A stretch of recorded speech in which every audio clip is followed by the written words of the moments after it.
Meantime, you might be dreading getting in your car this morning to go to work or take the kids to school because of those pesky potholes. And these things can be a nightmare for your car, right? Austin Love joins us now live. Austin, do I have to pay for those repairs myself?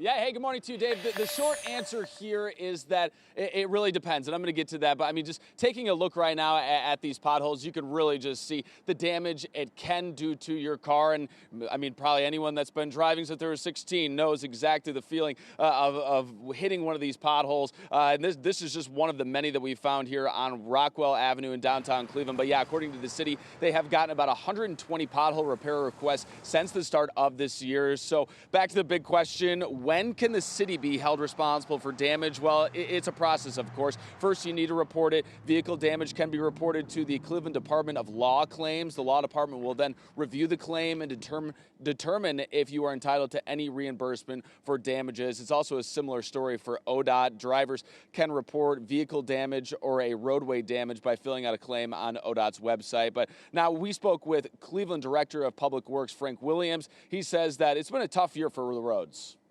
That has been really the circumstance that causes us to struggle a bit in keeping up the weather. We've been getting a lot of precipitation. The freeze thaw cycle has hurt us as well to keep up, but we have been constantly and consistently putting out crews daily to work on potholes, even on the weekends where the weather allowed.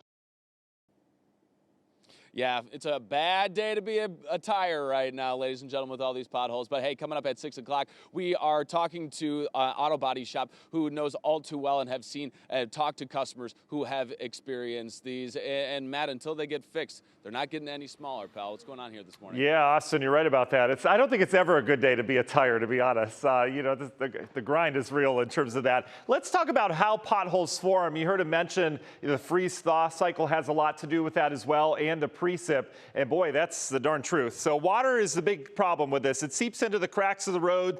You can see the cracks in the road there. That's where it starts. You get water that pools up underneath the pavement. And as you go through time, not only does the freeze-thaw cycle half of that, or deal with that, but it freezes, and when it freezes, it expands, right? And so that buckles the pavement, makes it kind of buckle up to the top. The cars drive over that, they squash it down, and now you've got more broken pavement to deal with. And then after that, which we're gonna deal with next couple days, we're gonna dry out. So the water goes away, you've got broken pavement and a little burrow underneath that, and then it collapses when the car drives over it. That is the problem. It's not just the freeze-thaw cycle, it's just precip getting into cracks in area roadways, and then it goes away, and you've got a blank space, and our cars do the rest of the work. So certainly it's pothole season around here, especially as we get into February and March. Mo? That was the best visual I've ever seen for pothole explainers. Appreciate that. Yeah, I've been working on this for 6.5 weeks. So, wow, yeah. Years or weeks? Well, a little bit of both. All right, Matt, thank you.